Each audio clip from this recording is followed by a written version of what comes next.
Non,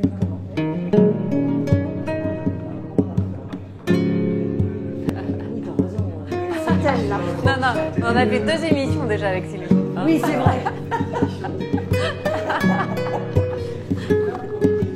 C'est ça.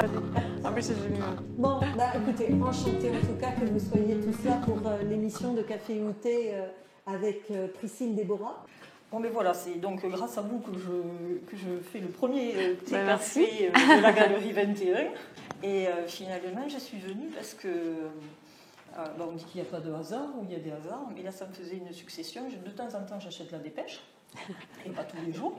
Et le jour où j'ai acheté la dépêche, le 28 novembre exactement, puisque je me suis rendu compte que c'était le 28 novembre, voilà, il y avait un article sur vous. Ouais. Bon, alors samedi dernier, je suis venue avec ma belle-fille, et j'ai regardé vos tableaux, et j'ai acheté le livre. D'accord, voilà, ok. donc j'ai lu le livre, ça m'a beaucoup intéressée.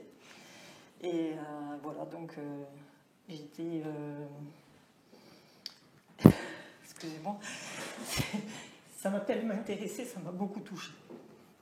Puisque moi,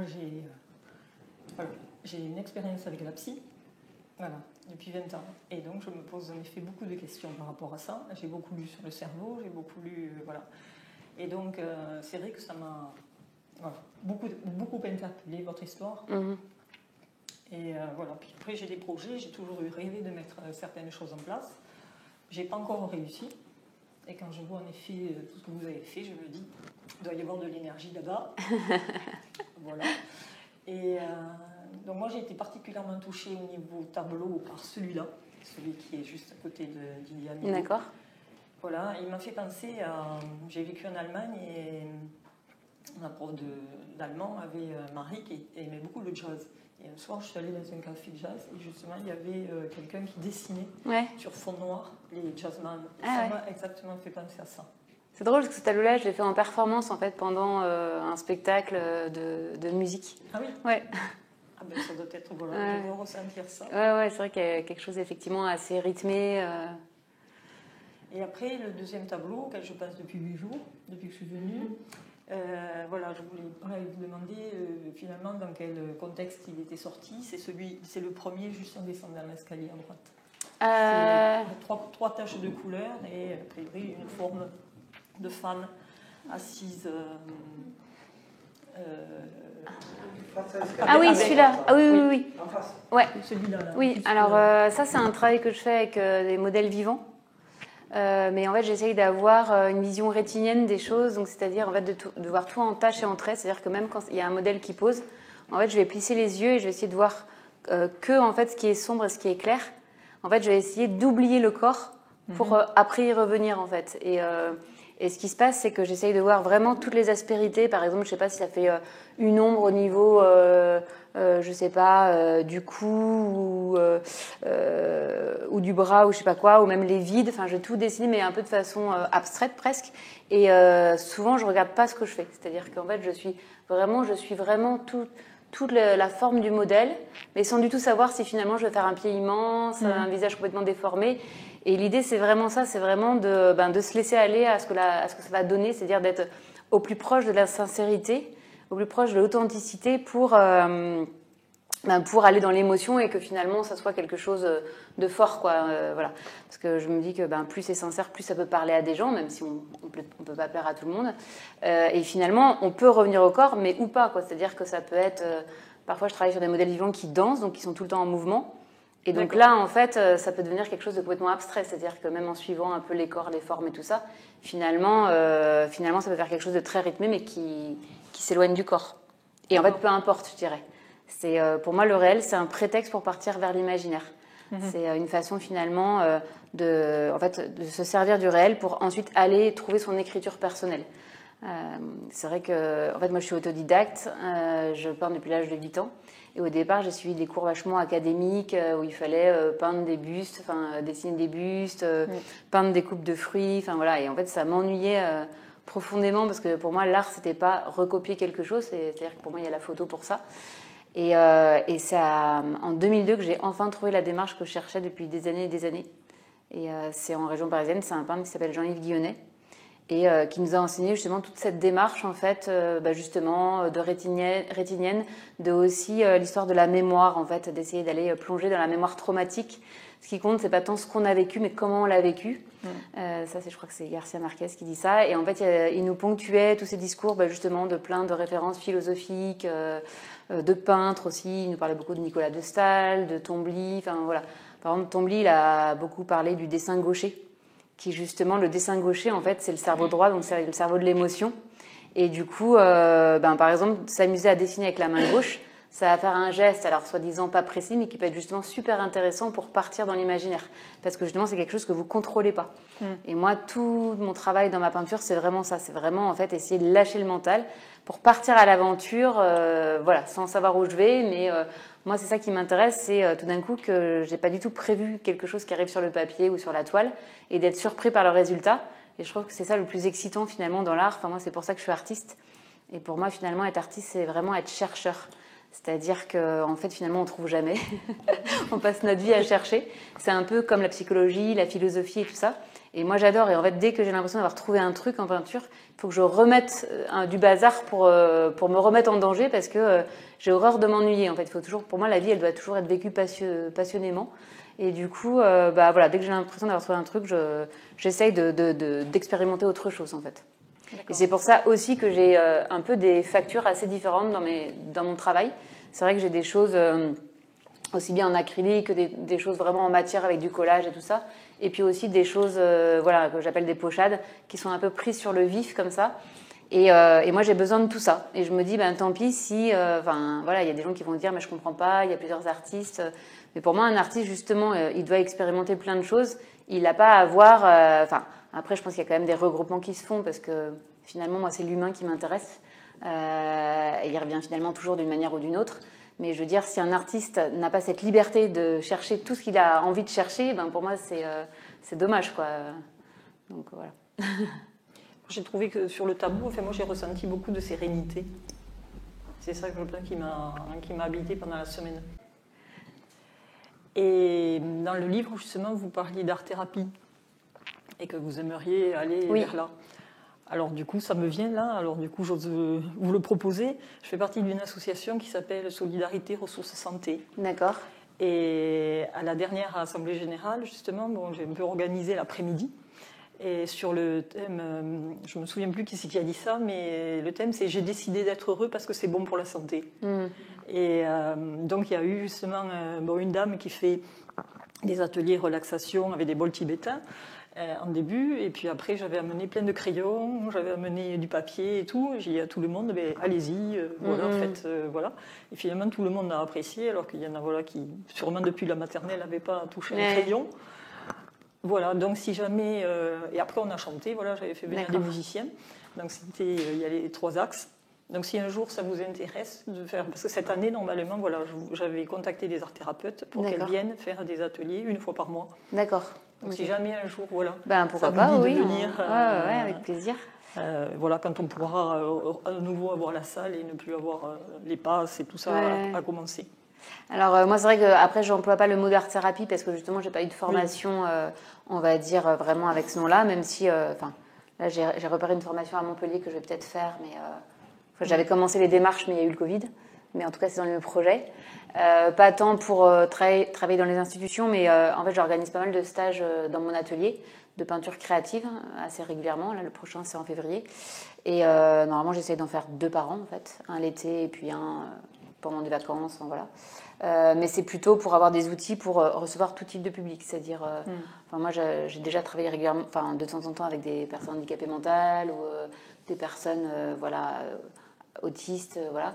Et je trouve ça bien d'avoir un peu plus d'outils pour savoir comment gérer en fonction de comment la personne réagit. Et c'est toujours pareil, c'est toujours dans ce but de chercher, de la curiosité et puis d'être le plus pédagogue possible et le plus juste possible aussi en fonction des... Oui, moi j'ai cherché un terme pour ne pas employer justement art-thérapeute. Moi je ne suis pas art-thérapeute et certaines personnes avaient fait la formation que j'avais repérée, avaient fait la formation, étaient en train de la faire ou ne l'avaient pas faite. Mais moi je pense aussi que l'important c'est de s'exprimer quel que soit le support.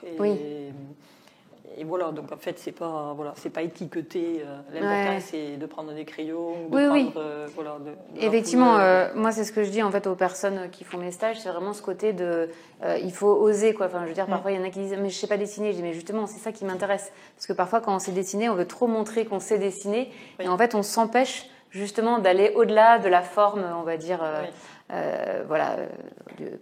La première forme. Et après, moi, je donne quand même un certain nombre d'exercices, si vous voulez. Enfin, je les laisse pas complètement. Je leur donne un feuille blanche. Voilà, c'est ça. Mais justement, en fait, c'est aussi des exercices pour justement éviter le syndrome de la feuille blanche. Et moi, c'est vrai que depuis que j'ai cette démarche-là, que je connaissance cette démarche-là, j'ai plus jamais le syndrome de la feuille blanche, en fait, parce que comme je pars du réel, mais ça peut être aussi bien un arbre qu'un modèle vivant, qu'une photo mise à l'envers. Enfin voilà, après, il y a plein d'astuces pour finalement, pour faire le starter. En fait. Ouais, c'est ça. Pour la première peur. Ouais, c'est ça, exactement. Et après, c'est le côté justement aussi de. Tant pis, ce qui compte, c'est l'acte de peindre plus que le résultat. C'est-à-dire aussi arrêter de cristalliser sur je veux que ça soit beau, je veux que ça soit. Ça, c'est terrible, quoi. C'est vraiment aussi ce que la société nous inculque, le côté faut que ce soit beau, faut pas que ça dépasse, faut pas que ça coule. Là, non, on a le droit à tout, quoi. On a le droit à projeter loin, voilà. C'est le geste, surtout le geste, quoi. Parce que pour moi, la peinture, ça part du corps aussi. Donc, pour moi, c'est ça qui est important aussi. C'est s'incarner dans sa peinture, en fait. Je vais vous remercier. Je vais aller reprendre ma merci chaise. beaucoup. Parce que, voilà, du coup, j'ai trouvé le titre des prochains ateliers. Ouais. Oui, je l'appellerai « Je ne sais pas danser, je ne sais pas, j'ai pas dessiné et je ne sais pas chanter ». En général, quand je propose aussi de chanter, les gens me disent « Mais non, mais moi, je ne sais pas chanter ». C'est pas mal. Dans les ateliers, je ne sais pas. Merci. Alors bon, moi j'ai bien aimé ce que vous venez de dire à l'instant. Ouais. Juste une petite parenthèse, j'ai commencé à 8 ans comme vous, autodidacte, et je suis en recherche toujours de peinture. Donc je comprends ce que vous dites quand vous exprimez votre envie de rechercher chaque fois quelque chose qui sort de vous, quoi. Ouais, c'est ça, ouais. Alors, parmi les tableaux que vous faites,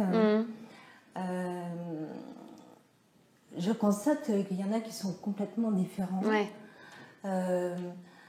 Certains, comme ceux qui sont sur fond noir, sont dans un style particulier, là, comme vous venez d'expliquer. Moi, il ne m'exprime pas énormément de choses. Par contre, j'adore celui qui est derrière, et j'aimerais bien que vous m'expliquiez un peu comment il est arrivé, parce que un tableau, ça se fait petit à petit, je crois. Et puis aussi, j'ai remarqué toutes ces aquarelles, je suppose. Oui. J'aimerais bien savoir aussi comment elles vous sont apparues, venues. C'est tellement aussi différent des dessins qu'on a à l'entrée, dont vous avez parlé tout à l'heure. J'adore la pureté du trait, le fait qu'il n'y ait que 3 couleurs. Donc voilà, j'ai donné quelques exemples parce qu'ils représentent pour moi bien sûr, des aspects différents et je suppose des étapes différentes de votre peinture. Alors, est-ce que vous pouvez m'expliquer ? Ouais. Alors c'est vrai que je travaille tout ça en même temps, c'est-à-dire qu'il n'y a pas des périodes par rapport à ça. C'est que les pochades, ce que j'appelle là les choses assez légères, je fais ça depuis assez longtemps et toujours, quoi. C'est-à-dire que j'avance aussi bien de front dans ce genre de travail qu'en peinture à l'huile. Enfin voilà. En fait, pour moi, je pense que ça exprime plusieurs facettes de ma personnalité. Je suis un peu schizophrénique, mais voilà. En fait, moi, je suis quelqu'un de plutôt assez boulimique, on va dire, qui a toujours besoin de remplir à fond mes tableaux. Et parfois, j'en ai détruit pas mal parce qu'en fait, je sais pas m'arrêter.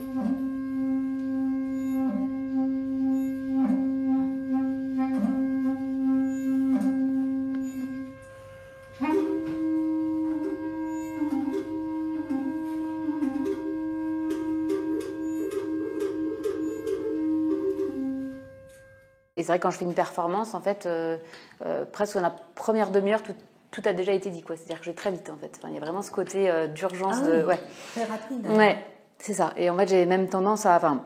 Parfois, il faut vraiment que je me force à m'arrêter, prendre du recul, me dire attends, voilà. Et après, quand je vois les photos, je me dis j'aurais peut-être dû m'arrêter avant. Mais voilà. Mais ce qui veut dire que très rapidement, c'est-à-dire peut-être en l'espace d'une heure ou deux quand même, je suppose, par exemple, pour faire ce type de tableau, vous l'avez créé. C'est ça? Oui, alors là, c'est un peu différent parce qu'en fait, je travaille aussi en performance. Donc là, les performances, je vais encore plus vite, on va dire, que dans mon atelier. En fait, je peins en direct pendant des spectacles vivants. Oui. Que ce soit des concerts, du théâtre, de la danse. Enfin, ce que je préfère, c'est la danse. En fait, moi, je travaille sur le mouvement. Oui. Et donc, voilà. Et c'est vrai que dans ces moments-là, en fait, je crée une toile le temps du spectacle. Donc, en 1h30, en gros, j'ai créé un tableau qui peut être de 1 mètre par 1 mètre. Voilà. Et c'est vrai qu'il se passe des choses qui ne se passent pas dans l'atelier parce que j'ai une espèce d'urgence où justement j'ai un temps donné. Et puis, il y a quand même le public. Qui souvent me regarde, regarde aussi l'artiste sur scène, me regarde et tout ça. Donc un espèce de stress, mais un stress aussi positif qui me fait sortir des choses que j'aurais pas forcément fait dans mon atelier. Et ça, j'adore. J'adore cette adrénaline de justement de la surprise, du risque, de me dire, ça se trouve, je vais tout rater entre guillemets. Et justement, en même temps, pour moi, il y a justement, c'est pour ça que je dis, ce qui compte, c'est vraiment de peindre et peu importe le résultat. Parce que ce qui compte, c'est de montrer l'énergie du moment, de montrer un moment justement où il s'est passé des choses. Et après, c'est quoi le beau, voilà. Enfin, je veux dire, à un moment donné, tant pis si ça coule, tant pis si c'est pas. Enfin voilà. Et parfois, j'ai envie de choses plus légères. Oui, je disais en fait, d'habitude, je suis assez boulimique et du coup, je veux tout remplir. Et c'est vrai que quand j'ai commencé comme ça mes travaux sur papier, je sais pas, il y a peut-être, je sais pas, maintenant ça doit être 20 ans. En fait, ça m'a fait bizarre de laisser du vide, en fait. Même j'ai eu du mal au départ. Mais pour moi, ça me fait aussi un bien fou. Enfin, c'est comme si j'allais un peu à contre-courant, mais ça me fait aussi une sorte d'autre respiration. Ouais. Et j'ai aussi besoin de ces moments-là. Enfin, voilà, il y a des moments où j'ai besoin d'en mettre plein, d'avoir les mains pleines de peinture et d'être vraiment mimi cracra qui joue avec la matière et tout ça. Et puis de temps en temps, j'aime bien, danser, prendre le temps, laisser du vide. Voilà, je suis un peu bizarre. Et maintenant, j'ai décidé d'assumer ces différentes facettes. C'est-à-dire que même de les exposer parfois dans un même endroit, comme là. Et tant pis si on me dit que voilà, on a l'impression que c'est pas le même artiste. Et pourtant, il y a quand même à chaque fois des liens parce que tout ce que je fais, c'est quand même dans une... Voilà, justement, où je cherche le geste, en tout cas, débarrassé du mental, qui va vers l'émotion et qui va vers une sorte de création. C'est-à-dire que tout d'un coup, il y a un personnage qui arrive et ça va être aussi bien d'une sorte de pochade ou quelque chose de plus en matière. Oui, on ressent effectivement dans votre tableau, quel qu'il soit, sauf pour les femmes qui posent, parce qu'elles posent, mais sinon une dynamique. C'est ce qui m'a frappé en les voyant du premier coup. J'ai dit, tiens, ça bouge. Ouais. Hein, et peindre quelque chose qui bouge, bravo, parce que c'est pas facile à faire. Ouais. Comment faites-vous, par exemple, quand vous êtes devant... je sais pas, des danseurs. En fait, ils bougent tout le temps. Donc, oui. Alors l'idée, c'est pas forcément reproduire un corps, justement, c'est en fait reproduire des morceaux de corps. Donc tout d'un coup, je sais pas, il y a une danseuse qui va faire ça, donc là, je vais récupérer l'espace, voilà, qui est là, en fait. Après, je sais pas, tout d'un coup, il y a un danseur qui va faire comme ça, et là, je vais prendre une main, puis je vais prendre une main par endroit, et en fait, finalement, mon personnage va se reconstituer avec tous les différents corps. Et après, souvent, je regarde pas ce que je fais, donc je sais même pas tout d'un coup, ce qui arrive sur la toile. C'est-à-dire qu'au départ, vraiment, je pars dans l'aléatoire, mais dans l'aléatoire, quand même, en observant de la réalité. Mais je sais pas du tout comment ça part, et je fais ça aussi bien en trait qu'en tâche. C'est-à-dire que, en fait, c'est l'histoire, voilà, en fait, finalement, le réel, c'est des tâches et des traits. Et donc, en fait, je fais un coup à l'encre, un coup au trait. Et en fait, ce mélange de traits et de tâches va tout d'un coup donner quelque chose à voir. Et en fait, c'est à partir de là que du coup, je démarre ma création, ou pas, parce que, par exemple, quand je travaille comme ça, léger, souvent je laisse comme ça. Mais par contre, quand je travaille plus en matière, après, c'est un point de départ pour après pousser un peu plus loin et tout d'un coup voir des personnages qui sortent. Et alors, ce tableau-là qui me plaît tant. Ouais. Alors, ce tableau, en fait, c'est un triptyque. En vrai, il fait partie c'est un des 3 tableaux, mais normalement, il y a 3 morceaux. Et ça, c'est un tableau que j'ai fait sur le thème de la course cycliste, parce qu'en fait, j'ai dû faire une performance quand le Tour de France est passé par Albi. Et du coup, j'ai fait toute une série comme ça de tableaux sur le vélo, mais Du coup, on le voit plus ou moins, quoi, parce que là, finalement, il y avait un cycliste à la base, mais finalement, après, c'est parti sur autre chose. Mais voilà, mais là, encore une fois, et du coup, là, je me suis servi d'une vidéo, tout simplement, de cycliste, de Tour de France et tout ça. Et en fait, c'est vraiment, je suis partie dans le mouvement. Mais pareil, en fait, voilà, sans vraiment regarder. Et tout d'un coup, il y a des personnages qui sont apparus. Et finalement, j'ai transformé au fur et à mesure ce qui se passait. Et puis, le loup, comme ça, est apparu. Je sais même pas exactement comment ni pourquoi. Et c'est un peu comme ça. C'est-à-dire que c'est vraiment trouver des prétextes pour, en fait, tout s'autoriser. Pour moi, la vie, c'est ça aussi. C'est-à-dire que dans la vie, parfois, on se met plein de barrières, mais que ce soit dans la rencontre avec les gens, dans des projets qu'on a. Non, mais t'es fou. Et finalement, on n'a qu'une vie, et c'est ça qui fait le piment de la vie. C'est vraiment ce côté, justement, de l'audace et de, là, par exemple, moi, je savais pas comment ça allait se passer. Allez, on se lance et puis on verra bien. Et c'est ça qui est génial, c'est qu'en fait, il se passe des choses qu'on n'a pas prévues. Et pour moi, c'est ça la magie, quoi. Et notamment, depuis quelques temps, je fais aussi des sortes de collages. Où en fait, je colle un peu tout et n'importe quoi. Ça peut être aussi bien de la dentelle que du papier de soie, que du café, voilà. Et après, je fais couler des encres de façon aléatoire. Et puis parfois, voilà, je mets ça debout. C'est vraiment comme un petit chimiste en fait qui essaye plein de trucs, et tout d'un coup, je vois des choses qui apparaissent. Et maintenant, c'est assez immédiat. C'est-à-dire que maintenant, ces visions, je les ai de plus en plus rapidement en fait. D'accord. Ouais, à force de... Et tout à l'heure, on parlait d'art-thérapie. Est-ce que vous trouvez un lien avec justement une certaine thérapie en faisant ce que vous Alors, pour moi, c'est vraiment thérapeutique. Pour moi, ma peinture, c'est-à-dire que j'ai vraiment l'impression de lâcher tout ce que j'ai au fond de moi, mais toutes les émotions. Hein. Ça peut être de la colère, ça peut être de la joie, ça peut être... En tout cas, moi, ma peinture, c'est un peu le sang qui coule dans mes veines. C'est-à-dire que si je peins pas... tous les jours, je suis pas bien en fait. C'est-à-dire que ça fait vraiment partie d'un équilibre. Ouais. Si je peignais pas, pour moi, la vie serait vraiment ennuyeuse. C'est une de mes grandes raisons de vie. Bon, évidemment, avec mes enfants, mon mari et tout ça, mais je veux dire. mais voilà, c'est-à-dire que pour moi, c'est ça qui fait le piment de la vie. D'ailleurs, je me dis, les gens qui sont pas artistes, voilà, parfois je me dis, ils doivent s'ennuyer, mais moi, j'adore cette rencontre avec l'art, avec la matière, Puis moi, je pars dans des histoires. Voilà, si j'avais pas une vie de famille, je pourrais même y passer la nuit. Je m'éclate, je suis dans mon truc. J'aime bien ce que vous dites parce que moi je ressens exactement la même chose. Ouais. J'y vais, la page blanche dont on parlait tout à l'heure, ça me fait absolument pas peur. Et c'est pareil, mais sous une autre forme. Mais c'est un plaisir. Ouais. C'est quelque part, un lâcher prise qui nous raccorde. Avec une certaine paix, vous ne trouvez pas? Oui, si, il y a ça. Même si on s'exprime vite des fois, vous exprimez vite, moi je mets des heures à faire un truc, peu importe, mais c'est j'appellerais pas ça une thérapie, mais une certaine sérénité que l'on a. Alors qu'avec d'autres arts que l'on peut aborder, je fais du piano par exemple depuis peu, j'en ai jamais fait de ma vie.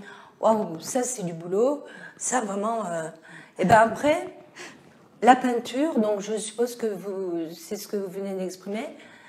Je vais aller faire la peinture et je vais faire un tableau parce que c'est un délassement, un défoulement.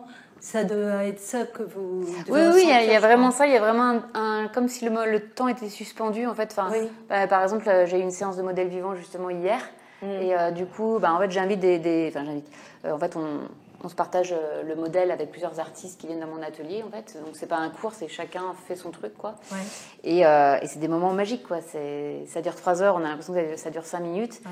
Et il y a vraiment aussi, justement, cet échange de partage. D'énergie, d'émotion. Enfin, il y a un truc magique qui se passe. Et c'est pour ça que moi, j'aime bien travailler sur le modèle vivant, ou en tout cas sur l'énergie vivante, parce que je trouve qu'il y a des espèces d'alchimie comme ça, d'énergie. Qui sont pour moi on sent que les autres travaillent aussi en même temps. Oui, c'est ça. Il y a vraiment ce truc effectivement du lien à l'autre qui est essentiel, avec je sais pas comment dire en fait, comme si on se réunissait dans un truc où on était bien tous, quoi. C'est je sais pas, c'est un truc un espèce de voyage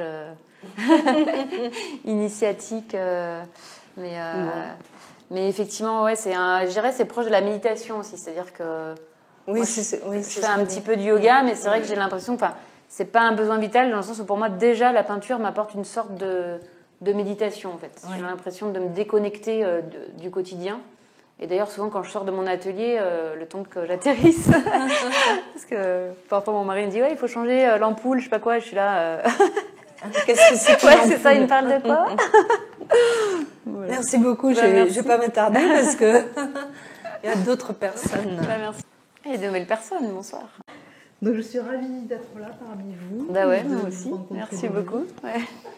Et on parlait tout à l'heure d'art-thérapie. J'en ai fait un petit peu. D'accord. Je me suis initiée à l'art-thérapie, justement, en tant qu'infirmière, pour développer Ouais. tous les outils Ouais, possibles à l'accompagnement des personnes que j'avais à charge. Et c'est assez nouveau comme concept d'utiliser l'art comme art-thérapie. Et je trouve que c'est pas suffisamment développé, justement. Et il y a peut-être quelque chose à promouvoir à ce niveau-là, puisque c'est ce qu'on demande un petit peu à la plupart des gens, d'exprimer leurs ressentis, leurs émotions à travers un support, quel qu'il soit. Et c'est quelque chose qui n'est pas forcément autorisé si on ne parle pas d'art-thérapie. Oui. Voilà, et ça, je trouve que c'est un petit peu dommage. À l'école, par exemple, ce qu'on apprend aux élèves, on leur donne des consignes bien particulières. Oui, c'est vrai qu'en tout cas, quelque chose de plus libre. Il ne faut pas sortir de ces consignes-là. Je trouve que c'est limitant pour l'esprit, pour l'imagination, etc. Même s'il en ressort parfois quand même quelque chose d'individuel. Mais ça reste limitant. Et puis quand on rentre dans le monde de l'adulte, le monde du travail, etc., tout devient limitant. En fait. C'est de pire en pire.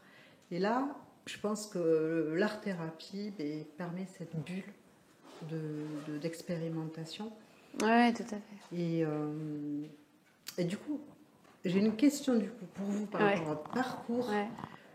Qu'est-ce qui a fait que vous êtes revenu à l'art, puisque vous en faites depuis l'âge de 8 ans, mais c'était à l'époque peut-être comme pour la plupart des enfants, avoir une activité. Oui, c'était une activité extrascolaire, mais que j'ai continué.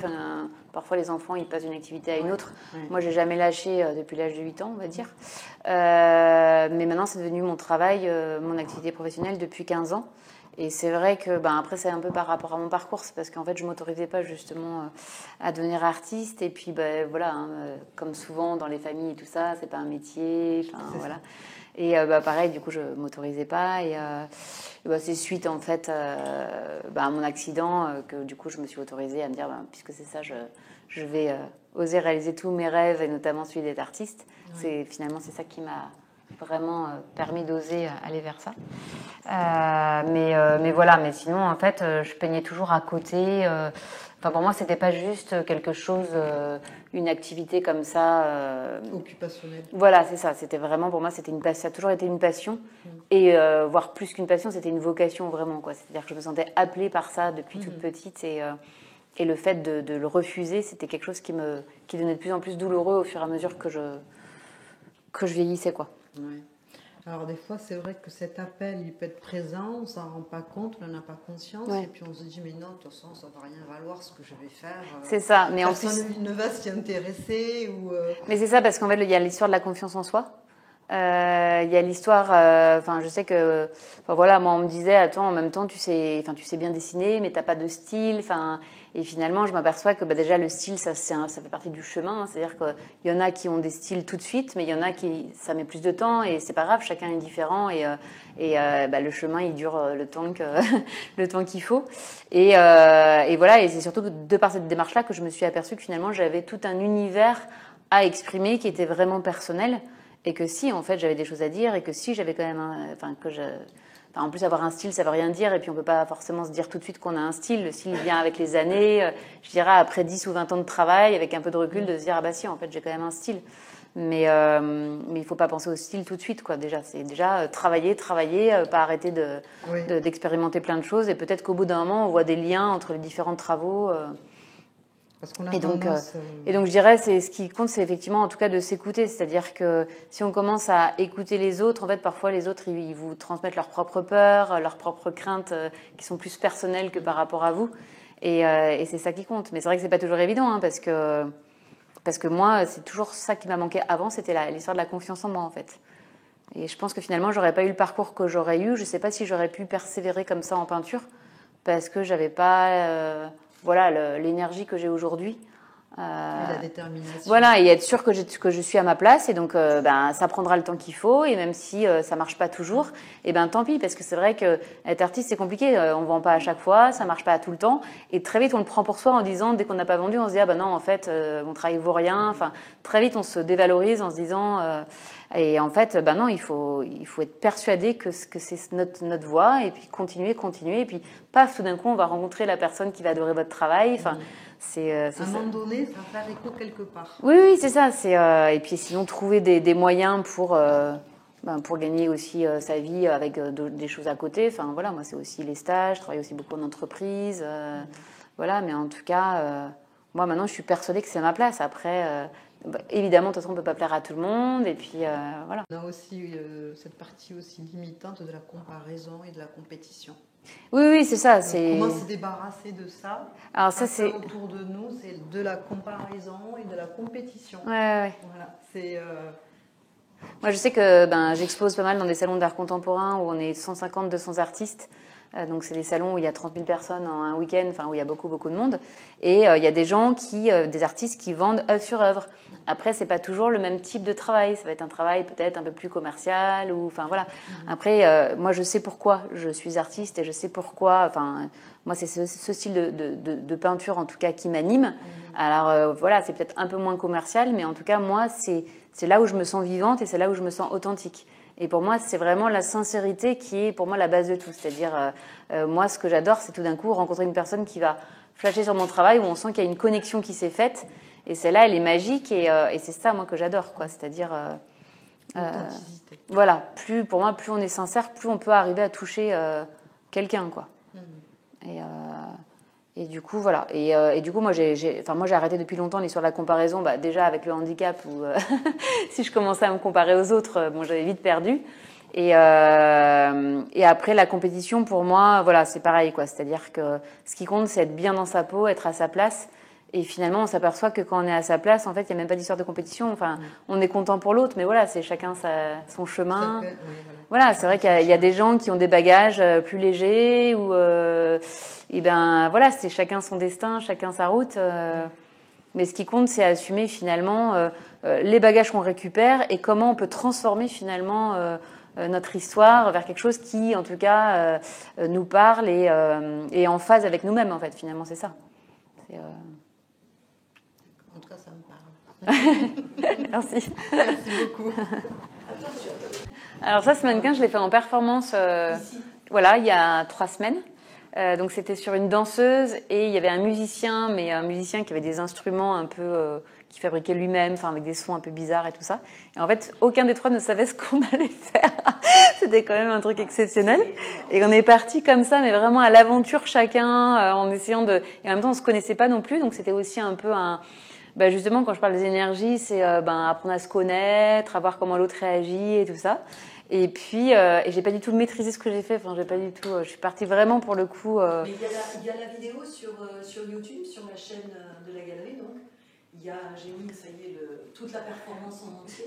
C'est là qu'on voyait qu'il y a quand même l'inconscient. En fait, il y a un visage, mais qui est placé évidemment au bon endroit. Et j'étais là. Et du coup, mon mari m'a dit, mais pourquoi t'as fait ça là? Je dis, mais je sais même pas. Je sais même pas de comment ça s'est passé. Oui, celui-là. Et celui-là, effectivement, tout d'un coup, il est apparu, je sais pas exactement comment. C'est vrai. Et vraiment, c'est ça. Et en même temps, c'est ça que je trouve génial. C'est vraiment aussi ce côté où il y a l'inconscient tout d'un coup qui arrive. Où tout d'un coup, il y a des personnages. Enfin, moi, ça m'arrive parfois de rencontrer des gens et ces gens apparaissent dans mes peintures quelques semaines après, en fait. Et je sais même pas comment, en fait. C'est bizarre. En performance, normalement, je fais... Oui, en fait, je l'avais pas en noir avant. Normalement, enfin, je l'ai déjà fait sur des mannequins, mais en blanc. Mais du coup, je faisais à l'encre. Et là, du coup, c'était en noir et il fallait... déjà, c'est l'histoire de la lumière inversée. Enfin, du coup, de remettre de la lumière. Et ça réagissait pas du tout. Enfin, du coup, j'avais commencé à l'acrylique, mais du coup, j'en avais plein les doigts et je savais pas comment me... Enfin, voilà, j'étais un peu embourbée dans la matière et du coup, ça a fait des choses assez... C'est sympa. Hein. Ouais. Oui. Vraiment chouette. Mais du coup, je me suis... Enfin, voilà, ça a été vraiment une première expérience là où j'avais pas testé avant, quoi. Donc, j'y vais carrément en peinture, j'envoie. Et... Je signale que si tu te tournes vers la droite, n'est-ce pas? Ouais, c'est ça, il y a une tâche. Et voilà, il y a juste une toute petite tâche. Mais en fait, j'étais entourée d'œuvres voilà, qu'il fallait pas que je tâche. Et un mur blanc où Didier m'avait dit avec un air très sévère qu'il fallait absolument pas, voilà, qu'il n'y avait pas moyen de le repeindre et tout ça. Donc j'étais quand même un peu limitée au niveau de la gestion. Donc voilà. Mais, Jacinthe, c'est à propos du rose. C'est la première chose qui m'a sauté aux yeux, le rose. Parce que je trouve que ça touche les représentations. Le rose, c'est très délicat à peindre. ouais. On a plein de choses autour du rose. Je ne me serais jamais osé y mettre du rose. Et là, je suis arrivée et je trouve que ce rose parle énormément. Alors, pourquoi ce rose? En fait, avant, j'avais une peinture beaucoup plus expressionniste, là, un peu comme ça, là, comme les portraits. Et en fait, tous les gens me disaient, ah là là, mais votre peinture est sombre, elle est triste. Ah oui, mais remarquez, avec tout ce que vous avez vécu, c'est normal. Enfin, j'avais que des commentaires comme ça, vraiment, qui étaient énervants. Et je crois qu'à un moment donné, j'ai un peu par provocation, en fait, que je suis partie dans le rose fluo pour dire, et là, c'est triste encore. et voilà, et c'est marrant parce qu'au fur et à mesure des expos, on me le disait de moins en moins, et maintenant, voilà, des tableaux comme ça, on me le dit plus. Mais cela étant, comme il y a parfois des expressions de personnages qui sont étranges, du coup, les gens sont attirés par les couleurs. Après, ils se disent, ah, mais c'est bizarre, il y a quand même un truc qui me dérange. Voilà. mais je crois que c'est un peu ça. Mais le rose, il est pas forcément. Il peut être temporel, quoi. C'est-à-dire que là, en ce moment, je suis là-dedans, mais ça peut. Au fur et à mesure, finalement, en prenant les couleurs comme elles viennent, et parfois elles se mélangent sur la toile, ça restera pas forcément, voilà, tout le temps, quoi. Mais là, en ce moment, j'ai cette période-là, je sais pas. Je crois que c'est aussi une période un peu d'envie de mettre de la légèreté, un peu de mettre, voilà, un peu d'humour, un peu de, voilà, c'est ça. En attendant, les fauteuils rose et bleu sont assortis au panneau. Ouais, ça c'est vrai que c'est canon. Ouais, ça c'est vrai qu'avec le mannequin là. Ouais. Et surtout qu'en plus Didier n'est pas très fan de mon rose fluo. Ah bon? Je ne savais pas ça. Avec le loup, il va très bien. Il fait quelque chose, il parle, il vient là, ficher la pagaille, il sortir toute la toile de sa course de vélo. Et ça, c'est vraiment. Je ne savais pas qu'elle faisait partie de la série du vélo. Vous avez une grande toile de vélo, je crois, sur la façade. Oui, en vitrine. Oui. Donc, explique le thème à quoi j'ai fait référence.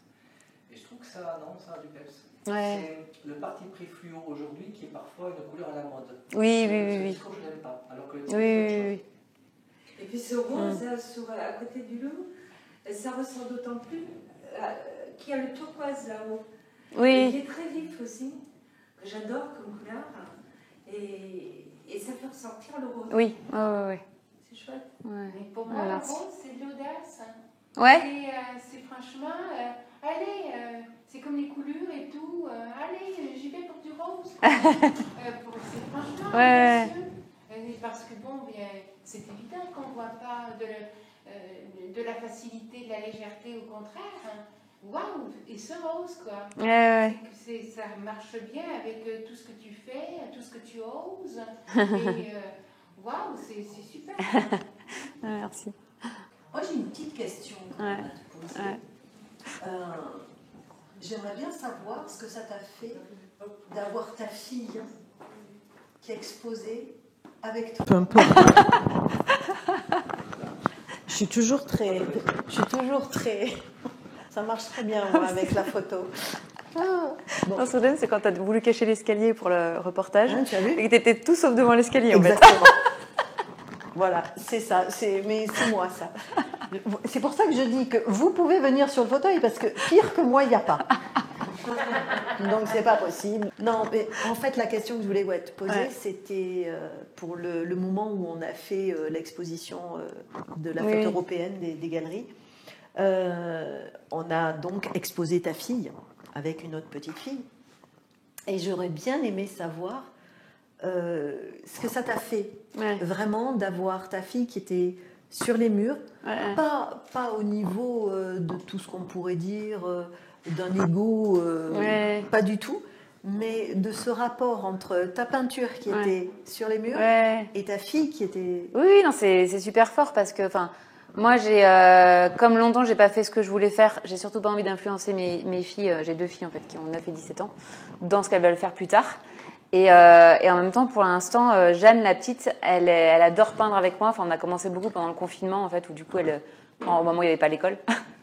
Où elle peignait genre 3 heures par jour avec moi dans mon atelier. Et du coup, j'avais créé un petit espace avec son petit chevalet, sa petite table et tout ça.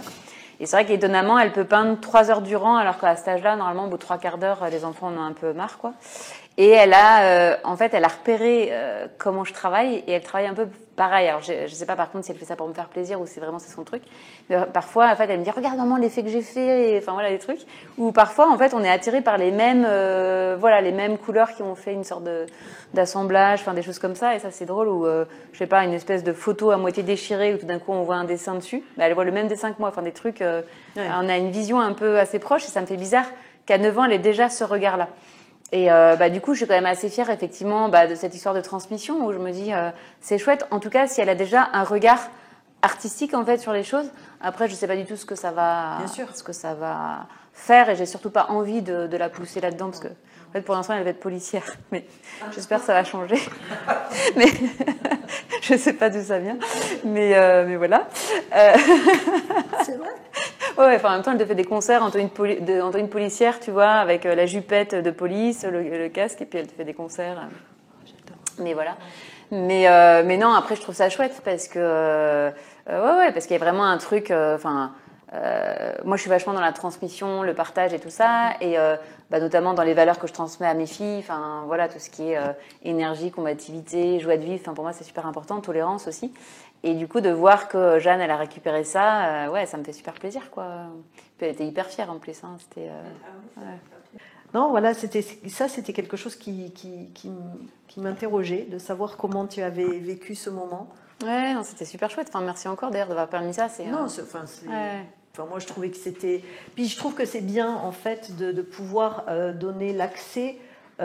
Pour nous, c'était ça, en fait. C'était de pouvoir donner la possibilité à un enfant de se dire, oui, je peux être accrochée aussi dans une galerie, je peux être regardée aussi comme une artiste, comme on regarde une artiste.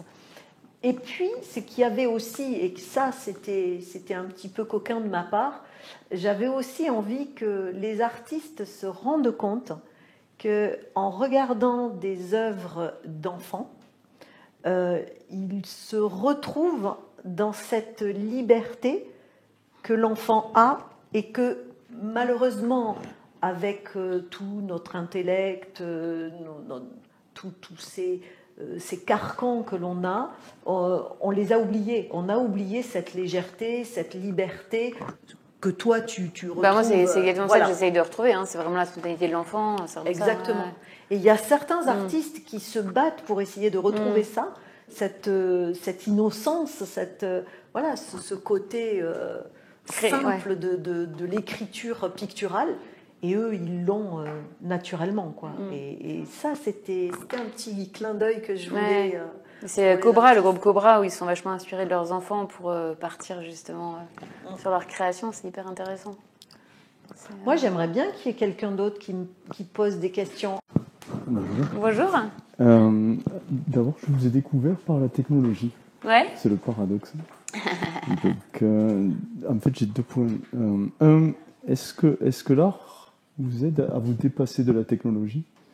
Parce que des fois, ça peut être justement un enfermement. Ouais. Il n'aime pas ça. Alors, en fait, moi, la technologie, elle est arrivée assez récemment. Donc, en fait, pour ceux qui ne sont pas au courant, là, c'est pas du tout ce bras-là parce qu'il est en panne. En fait, je suis la première Française à avoir une prothèse de bras que je commande par la pensée. Et j'ai eu 2 ans de rééducation pour ça.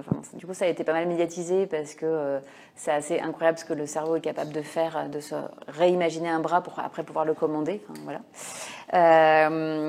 Mais c'est arrivé en 2018, enfin, j'ai été opérée en 2018, et après j'ai eu 2 ans de rééducation en 2019 et 2020, donc c'est arrivé assez tard. Voilà.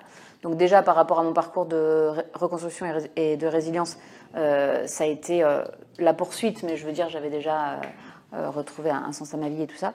Et après la technologie, en fait j'ai trouvé ça super de par l'expérience que j'ai vécue, c'est-à-dire que du coup ça a été déjà une aventure médicale en équipe. Donc, en fait, retrouver un travail d'équipe, ça c'est vraiment super. Surtout quand on est artiste et qu'on est souvent solitaire dans son atelier. Moi, j'adore en fait les gens et du coup de travailler en fait de front avec plusieurs personnes qui dans un même but en fait, où c'est que des gens qui sont super positifs, enthousiastes, intelligents, bons vivants, parce que voilà, on s'est fait aussi des bons petits restos de temps en temps. Et ben du coup, ça donne une pêche pas croyable parce que il y a toujours un pour remonter le moral de l'autre quand tout d'un coup, justement la technologie fait défaut et qu'il y a une main qui bug. Enfin, une fois par exemple la main elle marchait plus. Du coup, mon prothésiste qui m'a dit attends, j'ai une main que je dois récupérer en Vendée parce qu'on était à Nantes chez un patient. Donc le lendemain, il a pris sa voiture, il est parti en Vendée récupérer la main du patient. Enfin bon, des trucs voilà. Et donc ça pour moi, voilà, la technologie, c'est pas que la technologie en tant que telle. Finalement, c'est aussi tout ce qu'il y a autour. Donc déjà, il y a eu ça.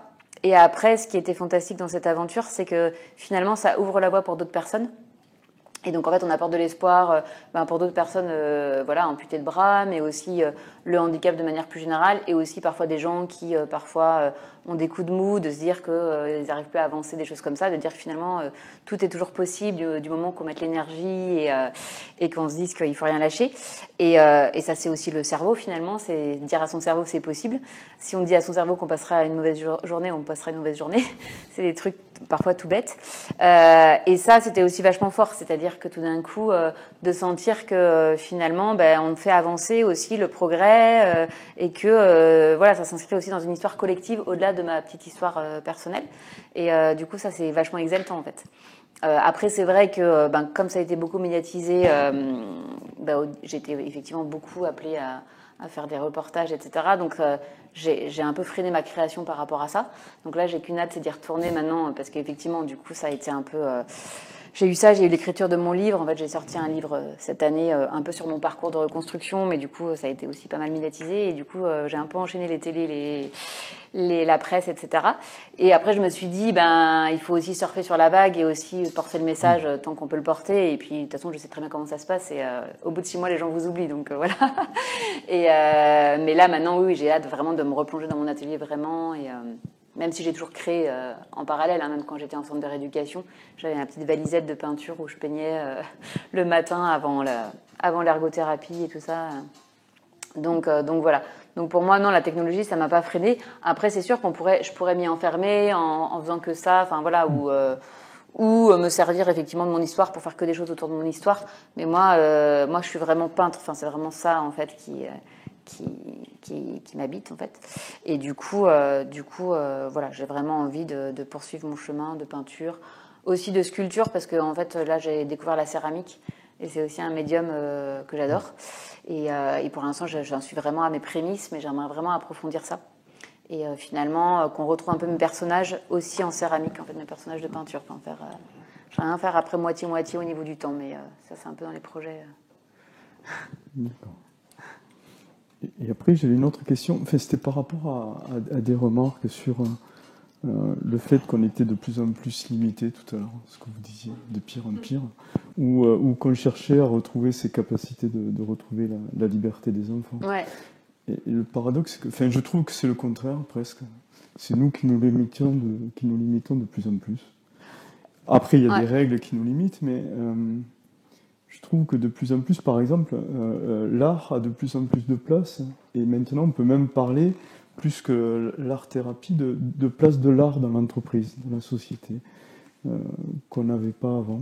Ouais. Moi, je dirais qu'effectivement, en fait, de toute façon, c'est toujours à nous de faire bouger les lignes. C'est-à-dire que, en fait, c'est trop facile de dire on nous limite, donc on est limité. Enfin, en fait, on peut toujours justement casser ces barrières et prendre son sac à dos et faire le tour du monde. Enfin, je veux dire, finalement, il n'y a rien qui nous empêche de faire ça. Donc, je pense qu'effectivement, il y a toujours moyen d'être libre. Et je dirais que c'est un peu à chacun finalement d'oser et de partir comme ça à l'aventure de soi, en fait. Enfin, Donc je dirais pas ça. Après oui, la société peut nous faire croire par contre qu'on est limité parce qu'il y a de plus en plus de règles, on n'a pas le droit de faire ceci, on n'a pas le droit de faire cela, on n'a pas le droit de boire, on n'a pas le droit de fumer, on n'a pas le droit de... Voilà, mais après ça dépend comment on prend les règles et il y a toujours moyen de faire autrement et de faire finalement son petit chemin de vie en toute liberté finalement. Enfin, c'est... Oui, j'avais juste une petite question qui était toute bête en fait. C'est que, bon, comme tu disais tout à l'heure, on a fait beaucoup tu as fait, pardon, beaucoup d'émissions télé et tout ça, où tu parlais, comme tu dis, à la fois de ton handicap, mais nous, voilà, pourquoi Priscille est à la galerie, parce que c'est avant tout, et plus que tout, une peintre qui nous a émus. Mais je me suis posé la question, justement par rapport à monsieur qui posait la question sur la technique. Est-ce que tu as eu envie d'apprendre à ton bras droit à peindre? En fait, j'aurais bien aimé, c'était un peu dans mes projets. Sauf que je me suis aperçue, en fait, le problème, c'est que comme je suis coupée au niveau en dessous, au-dessus du coude, en fait, j'ai un petit bras de levier pour porter une prothèse qui pèse 3 kilos, si tu veux. Et en fait, le problème, c'est que quand je tends le bras comme ça, et ben en fait, je maîtrise plus du tout les mouvements. C'est-à-dire qu'en fait, je peux faire des ronds, par contre, parce qu'en fait, j'ai ma main qui se met en 360 degrés. Donc, je peux faire un tableau avec que des ronds. Mais j'arrive plus du tout à maîtriser mon mouvement. Le seul truc que je peux faire, c'est faire des petits dessins avec la prothèse, parce que le coude est plié et que du coup j'ai que à gérer la main en fait. D'accord. Parce que j'avais bien pensé, parce qu'en plus figure-toi que j'ai été appelée par Incroyable Talent, je t'avais pas dit? Non. Ouais. Qui voulait que je fasse un truc exceptionnel, mais à ce moment-là il faut pas que ce soit ridicule, il faut que ça soit exceptionnel. Et du coup j'avais eu cette idée de faire un truc sur un grand format et de faire un truc comme ça. J'avais pensé à quelque chose où après tu révèles, tu vois, enfin voilà. Mais en fait, et du coup je me suis dit non, en fait j'y arrive pas. Donc ça sert à rien d'insister. Pour l'instant, en tout cas, j'ai pas, ça marche pas. Ouais. Donc, mais j'aurais bien aimé. Je trouve que ça aurait en plus donné du sens. Parce que moi, j'étais droitière, tu vois. Et oui, moi j'y ai pensé. Je me suis dit, est-ce qu'elle va lui apprendre quelque chose et à la fois pour ton combat, on va dire pour les autres, parce que avant tout, et puis en plus de ça, je veux dire, tu travailles aussi pour ceux qui vont être appareillés plus tard. Je trouve génial quoi. Non, ça aurait été une super symbolique, mais en fait ça reste une prothèse de bras, donc c'est pas un bras, hein. C'est-à-dire que j'ai 6 mouvements de base, mais il y a plein de gestes intermédiaires que je peux pas faire. Et après il y a aussi ça, c'est-à-dire que en fait moi quand je suis dans mon acte de peindre, je suis un peu en transe, je suis dans mon monde et tout ça. Et si je dois à chaque fois, si tu veux, me concentrer pour que le pinceau il soit fixé correctement, enfin tu vois, t'es obligé de changer tout le temps de pinceau, tout ça, tu vois, c'est pas, en fait c'est pas faisable. Oui, tu es plus dans la même démarche. Bah oui, c'est ça, enfin tu vois. Et en fait, justement, parce que j'ai une autre galerie qui a commencé à dire que je repeignais avec mon bras, enfin avec ma prothèse et tout ça. Je dis mais arrêtez de dire ça, c'est pas vrai. Enfin, tu vois. Par contre, ça me sert vachement pour ouvrir des pots de peinture, pour tout ce qui est accessoire autour de la peinture. Parce qu'en fait, avant, par exemple, mes pots d'encre, en fait, j'ai coincé sous l'aisselle et j'ouvrais le couvercle comme ça et je me mettais plein d'encre, tu vois. Bah oui. Bon, après, j'avais des vieux vêtements et tout ça, mais parfois, ça me faisait des taches un peu bizarres, enfin, tu vois. Donc, tout ça, maintenant, je peux le faire avec la prothèse, voilà, donc ça, c'est super. Mais ça, c'est un grand pas en avant. Ou tu sais, les pastels à l'huile, tu sais, super épais. En fait, j'enlevais avec les dents, tu sais, tout le papier autour. Et j'avais plein de pastels à l'huile sur les dents, tu vois, des trucs comme ça. Et parfois, c'était noir, tu sais, j'allais... Voilà ce qui est précis. C'est ça ce que j'aime chez elle. C'est comme les enfants, quoi. Ouais, c'est ça. Et quand tu disais pour monsieur, le fait que vous disiez, c'est vrai qu'on nous met des contraintes, et j'ai trouvé très juste ce que disait Priscille, que voilà, on prend notre sac à dos et on fait notre route de notre propre vie. À nous de la faire, quoi. En fait, c'est un peu ce qui m'est arrivé avec le handicap, c'est-à-dire que j'ai dû trouver d'autres façons, effectivement, de tracer ma route, de faire avec, mais finalement différemment, mais pas pour autant moins de choses. Et c'est ça, en fait, c'est tout d'un coup, il y a toujours d'autres billets pour faire sa route, quoi, en fait. Alors, je crois qu'il y a quelqu'un qui est arrivé. Ah, c'est Sarah, non? Je pense. Ouais. Venez le voir. Le bras gauche, le fait d'avoir utilisé le bras gauche après, est-ce que ça a changé quelque chose dans la création? Non, je crois pas, parce que la démarche que j'avais apprise, je l'avais apprise avant. Et du coup, je l'avais déjà en tête. Et puis finalement, mon bras gauche, c'est devenu comme mon bras droit, quoi. C'est-à-dire qu'en fait, j'arrive à faire des choses ultra précises avec. Par contre, que j'étais incapable de faire avant avec mon bras gauche. Mais par exemple, je peux, je sais pas, remonter une fermeture éclair, l'attacher et la remonter avec une seule main. Enfin voilà, des trucs comme ça. Donc, non, je dirais non. Mais après, voilà, par contre, le bras qui m'est resté, c'est le bras de la création. C'est ça qui est drôle, quoi.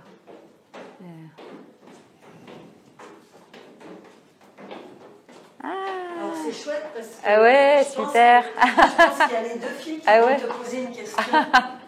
Ouais, c'est de mes deux filles, voilà. Hello. Ah bah écoute, la jupe a sorti pratiquement. Donc ça, c'est ma grande qui vient de... Et par contre, vous êtes filmés, les filles. Hein.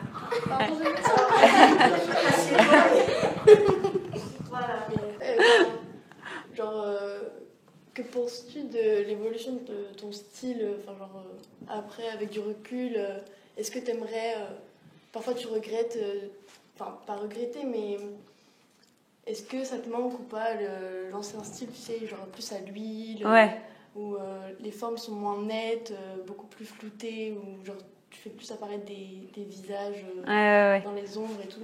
Alors c'est une question intéressante. Alors c'est vrai, avant je faisais un travail plus à l'huile, que je continuais à faire, mais un peu moins, plus un peu comme ça, on va dire. Et c'était un travail vraiment d'entropie, c'est-à-dire que cette idée de retirer de la matière autant que d'en mettre. Et donc du coup c'est un va-et-vient qui est hyper, qui est infini, quoi. Et c'est vraiment l'amour de la matière, c'est-à-dire qu'en grattant un verre, vous allez découvrir un beau rouge en dessous. Parfois on a envie de protéger une forme, mais finalement en essayant de la casser, on va découvrir un truc encore mieux en dessous. Et c'est vrai que ça, c'est un travail moi, que j'adorais faire, mais par contre, c'était pas du tout, très efficace, on va dire, au niveau de la production, parce que parfois, je passais des mois sur une même toile, même si j'en avais toujours 6 ou 7 en même temps.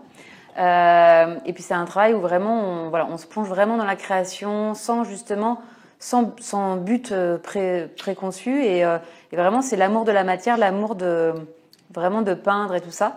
La sensualité de l'huile aussi, avec tous ces effets, où parfois ça coule, parfois on met de la matière sans mettre sans trop délayer, parfois on y va au doigt, parfois au chiffon, au couteau, tout ce travail-là, en fait, de partir comme ça dans des aventures où on ne sait pas du tout où on va aller.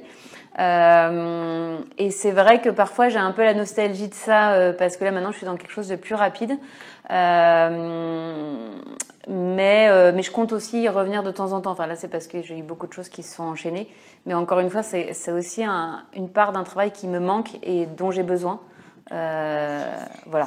Après, ils seront moins fantomatiques parce que maintenant, j'ai moins envie de faire Avant, c'était souvent des personnages qui se confondaient un peu avec le fond et qui étaient un peu fantomatiques, sans vraiment de regard. Ça faisait...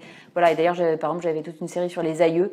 Parce que j'étais un peu dans un travail de psychogénéalogie, un peu à la recherche de mes ancêtres et de ce qui s'était passé dans la famille, etc. Maintenant, j'aurais moins envie de ça. Maintenant, j'ai plus envie aussi de quelque chose de plus gai, avec des personnages qui regardent plus le spectateur, qui sont plus vraiment dans la vie, qui se détachent du fond. Mais par contre, ce travail à l'huile, je trouve que c'est un travail qui est merveilleux par rapport à l'acrylique, qui est plus plastique. Ouais, voilà, c'est ça. Et là, c'est pour des raisons de temps où j'ai pas eu le temps vraiment de me replonger à l'huile. Mais j'ai hâte, en tout cas dans ma semaine, de me faire un petit temps pour l'huile parce que je trouve que c'est justement dans le côté méditatif, c'est hyper. Il y a vraiment presque un côté jouissif d'ailleurs. Ouais. Et même. Même parfois, en fait, l'huile, elle va travailler, c'est-à-dire que vous retournez le lendemain matin, les choses, elles ont bougé dans la nuit. Il y a vraiment un truc qui. C'est très jouissif. Ouais. Mais c'est vrai qu'il faut avoir du temps, il faut. Voilà. Et là, ces derniers temps, j'étais un peu moins... Mais oui, en tout cas, tu as raison.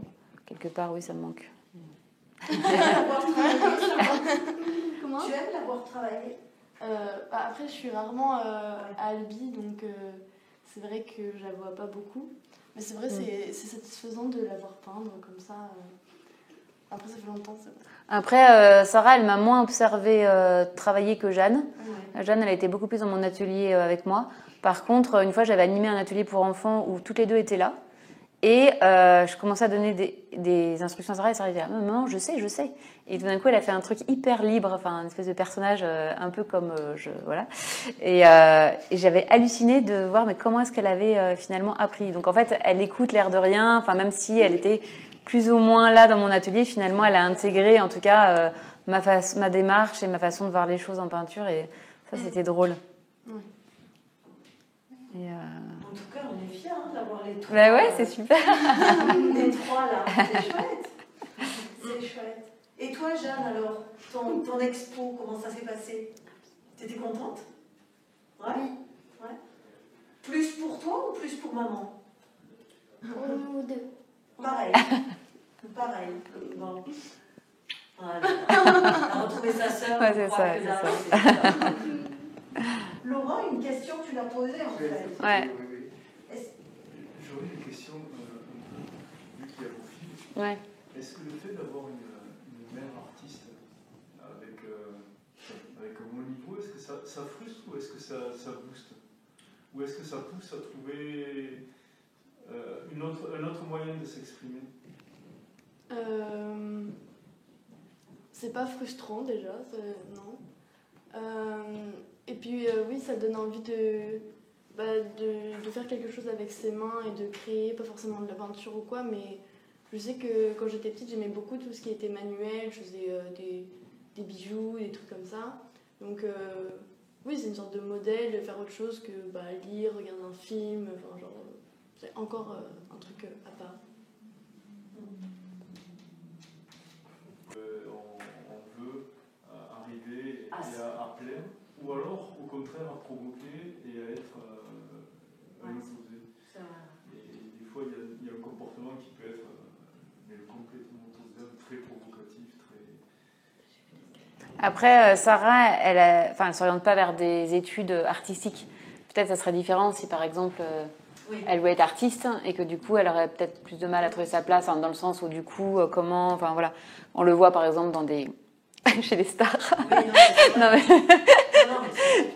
où tout d'un coup comment enfant de star on se positionne par rapport à un parent comédien ou chanteur ou voilà. Mais après, quand je fais quelque chose, quand j'essaye de peindre ou de faire une production plastique, j'ai quand même un peu de pression, j'ai pas envie de te décevoir. Oui, bien sûr. Mais c'est aussi une exigence qu'on a dans la famille, de façon générale. Voilà. Alors imagine. Ouais,